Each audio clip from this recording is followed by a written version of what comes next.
राजा जनक आत्मज्ञान की लालसा में मुनि अष्टावक्र से विनय पूर्वक प्रश्न करते हैं, हे गुरुदेव, सच्चे ज्ञान की प्राप्ति का सरल उपाय क्या है? मुक्ति के साधन कौन कौन से हैं और इस भवसागर से कैसे पार उतरा जा सकता है और आसक्तियों को कैसे त्याग कर सकते हैं? हे मुनिवर, इन प्रश्नों का उत्तर देकर मुझे कृतार्थ करें। यहां पर राजा जनक मुनि अष्टावक्र से 4 प्रश्नों के उत्तर मांग रहे हैं।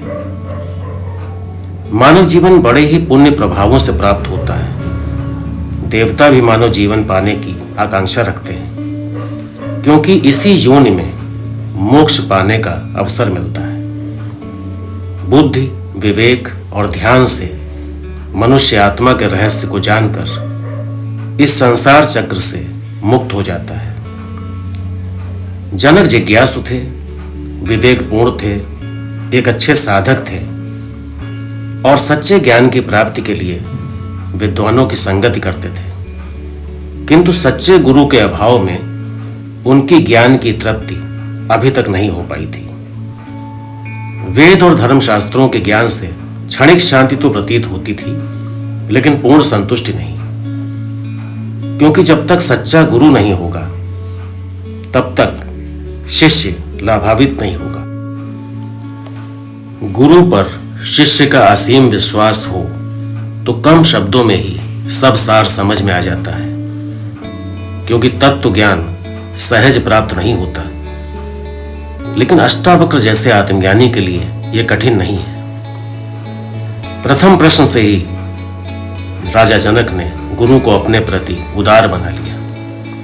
गुरु शिष्य के हृदय के मर्म को समझ रहे हैं। शिष्य भी साधारण नहीं है। उसे सांसारिक विषयों के ज्ञान की पिपासा नहीं है। वह तो परम सत्य को जानने के लिए व्याकुल है, जिसे जानने के बाद कुछ जानना शेष नहीं रह जाता। जन्म मरण के बंधन छूट जाते हैं। अष्टावक्र जी राजा जनक को उत्तर देते हुए कहते हैं, हे राजन, मुक्ति की इच्छा रखने वाले जिज्ञासु को सबसे पहले उन विषयों को विष के समान त्याग देना चाहिए जो माया के बंधनों में सहायक हैं। बंधनों को नष्ट करने वाले क्षमा, दया और सत्य जैसी महाऔषधि का अमृत के समान सेवन करना चाहिए। शिष्य जनक ने जिस आदर से प्रश्न किया, गुरु अष्टावक्र ने भी उसी स्नेह और सहजता से उत्तर दिया। गुरु और शिष्य का संबंध समर्पण पर स्थिर है। शिष्य ने समर्पण किया, गुरु भी समर्पित हो गए। उन्होंने विषय विकारों पर सबसे पहले प्रहार किया। जो बाधाएं हैं, आसक्ति हैं। मनुष्य आसक्तियों से घिरा हुआ है और आसक्ति सदैव भ्रमित करती है, कभी भी मनुष्य को वास्तविकता से परिचित नहीं होने देती। ऐसी स्थिति में मनुष्य विकारग्रस्त हो जाता है, स्वयं के ज्ञान से विमुख होकर पतित हो जाता है, अधोगति को प्राप्त होता है। फिर भी मुक्ति की इच्छा जागृत रहती है, क्योंकि मुक्ति की इच्छा मानवीय स्वभाव है।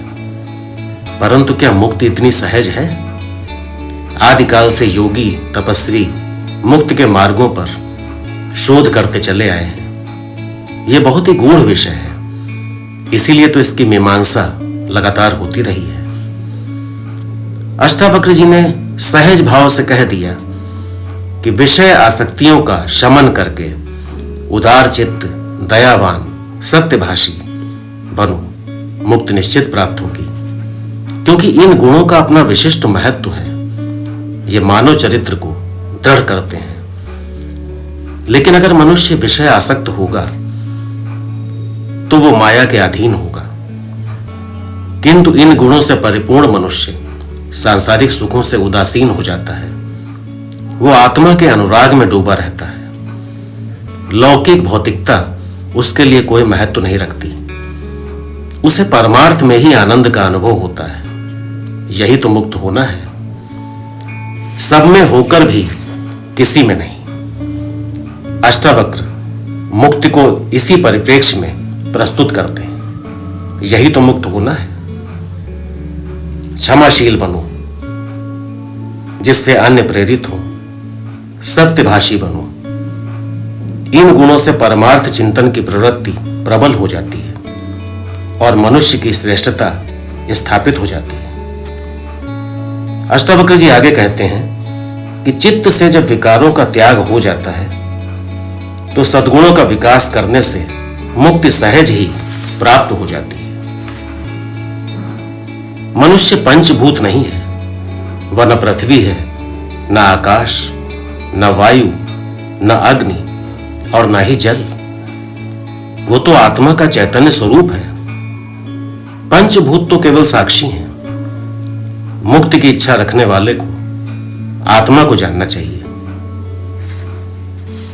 अष्टावक्र जी कहते हैं, जो तुम हो वो आत्मा हो, पंचभूत नहीं हो, तुम चैतन्य हो। तुम स्वयं को शरीर से अलग समझो। पंचभूतों को महत्व देकर शरीर की श्रेष्ठता स्थापित करने वाले गीतों में मत डूबो। चैतन्य का महत्व समझो। तुम चैतन्य हो, कहां पंचभूत के भ्रम में पड़े हो। जो भूत ही हैं उन्हें सदा चिरंतन आत्मा से अधिक महत्व क्यों दे रहे हो। मुनि अष्टावक्र देह के मोह को भारी भूल कह रहे हैं। यह देह का मोह कितने विकारों का आश्रय स्थल है। मनुष्य इस सत्य को समझ ले तो जान जाएगा वो कितने भ्रम में है। सुंदर संदूक में धन रखा है, पर झाड़ पोंछ संदूक की कर रहा है, क्योंकि वो बाहरी आकर्षण है। अंदर जो है सो है, जबकि संदूक का अस्तित्व उस अंदर वाले धन पर निर्भर करता है। यह सम्मोहन बाह्य सत्य को पकड़े रहने के कारण बढ़ता चला जाता है।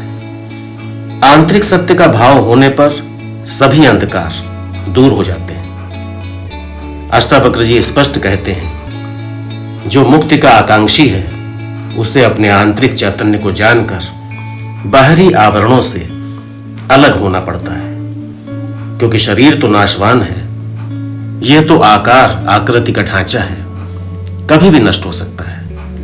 आत्मा अजर अमर है, अविनाशी है, और यह सब तुम हो, शरीर नहीं।